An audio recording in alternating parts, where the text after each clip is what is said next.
Hey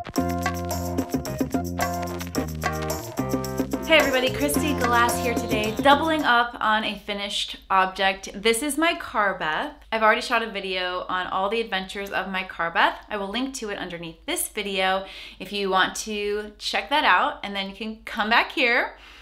But this is now a new finished object because I added some embroidery to my sweater. And I call this woolly tattoos. I did not come up with that term. In all of my adventuring on Instagram, it is a hashtag that I learned about that features sweaters that have embroidery. The very first time that I embroidered a sweater was a giant chicken on the back of my Marshall cardigan. I'll link to those videos too because you may find it fun to look at that project.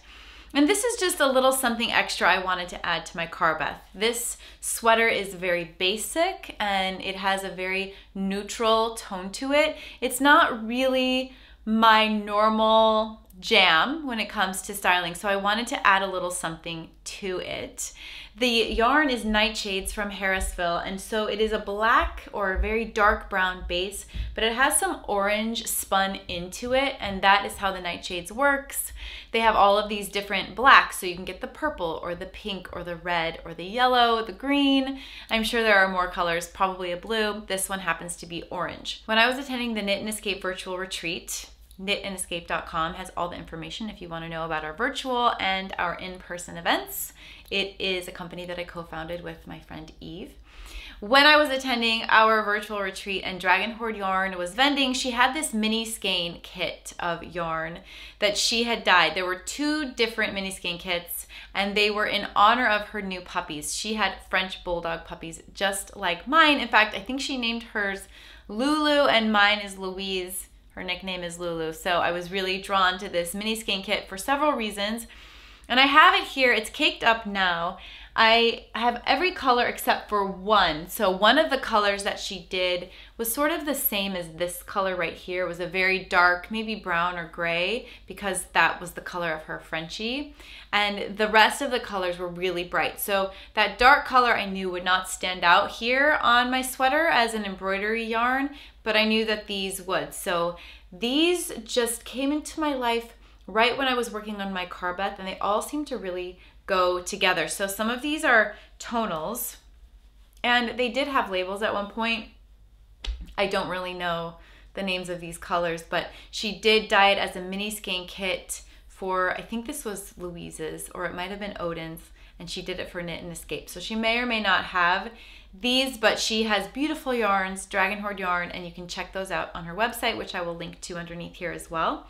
These have more variegation to them, and working with all of them is really, really fun. So I want to tell you just about my journey embroidering on this sweater. Because of this really steep slope of a raglan here on the Carbeth, you might not be able to see it so well in the camera, but the raglan shaping goes to the center point of the neck all the way down. So it's sort of sectioned off already. And just like normal tattoos, people sometimes choose an area of their body to tattoo. I approached it the same way. I'm thinking, oh, I'm just gonna have this like left shoulder action with my woolly tattoos. And I'm really drawn to flowers. I love everything floral. So I decided to look in this reference book that I have. It's 5,000 flower and plant motifs. So you can use these motifs for anything. It is probably most used for things like clip art because there is a CD in here that has, or I guess a DVD, what is it? It says CD. There is an accompanying CD so that you can access and download all of the images easily. It says images can be copied, enlarged, traced, or developed further for creative use in any field from embroidery to woodwork. So I don't even remember when I purchased this book, but it does have so many great images. As I first started embroidering, I chose a motif that had sort of a circle in the center and then petals that went around. And because this is a bulky weight sweater, it's 2 strands of DK held double, which basically makes it bulky or chunky. It is a little bit tricky to embroider over because there's lots of holes that you can get stuck in. So the first try at my woolly tattoo, I was using a yarn needle, which was a mistake, and I was trying to do round shapes. also a mistake. I found it much easier to do more geometrical, hard angle shapes on this sweater, and I switched to a very sharp needle. I believe that the term is chenille. So if you're looking to purchase a sharp needle for something like embroidering with wool, make sure that the eye is big enough to handle the yarn, because most embroidery is done with embroidery floss that is even taken down to 1 or 2 strands. If you're using yarn, I was using fingering weight yarn, it's best to have a sharp needle for the wool sweater and then a big enough eye for the wool. So once I switched to a sharper needle, it was much easier to navigate my embroidery because I didn't have to try to push this dull yarn needle through strands of wool. The sharp needle was doing all the work for me. So I had more freedom as to where my needle would go. And I chose geometric shapes. So let me see if I can show you an example of one. And I didn't do any drawing. You can sometimes draw on embroidery paper and put it on and embroider through it. I was just freehanding it based on what I was seeing in the images. So actually most of the flowers on this page are quite geometric in shape. They have sharp corners. For example, this is one I was trying to imitate right here because everything was a sharp turn. And this one also, right here.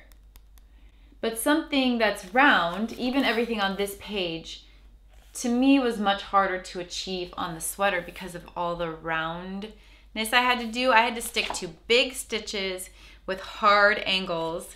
And so I found all of those in this book. So you can see, if I get a little closer, you can see some of the details in the angles that I used. I mostly just did straight stitching. And I also did some French knots here and there. Some of them turned out looking very close. You saw this image before. Some of them not so much. I did a little improvisation here with just basic embroidery because I wanted to incorporate the raglan shaping and the ribbing here. And then I just did a little bit on the cuff to kind of tie it all in. As far as the color placement, I just sort of decided which color as I got to it. I was thinking, oh, well, we have this yellow pop here.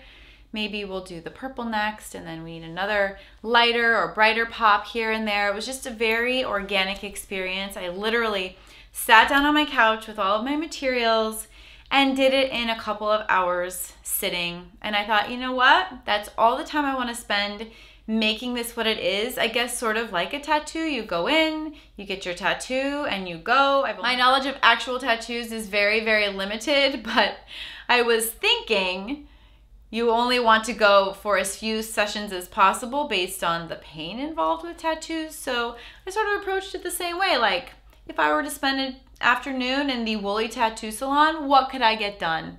And here it is. And that is what is so beautiful about this, is I can always add to it. I could sit down on another afternoon sometime down the line. It could just be a work in progress that's always changing. Whenever I feel like doing a little woolly tattoo, I pull out my Carbeth. Thank you so much as always for joining me here at Kristy Glass Knits. I love personalizing my knits, and I always want to share with you things I'm doing to make my knitting journey more exciting. And I thank you for stopping in here, and I'll see you next time on Kristy Glass Knits. Bye.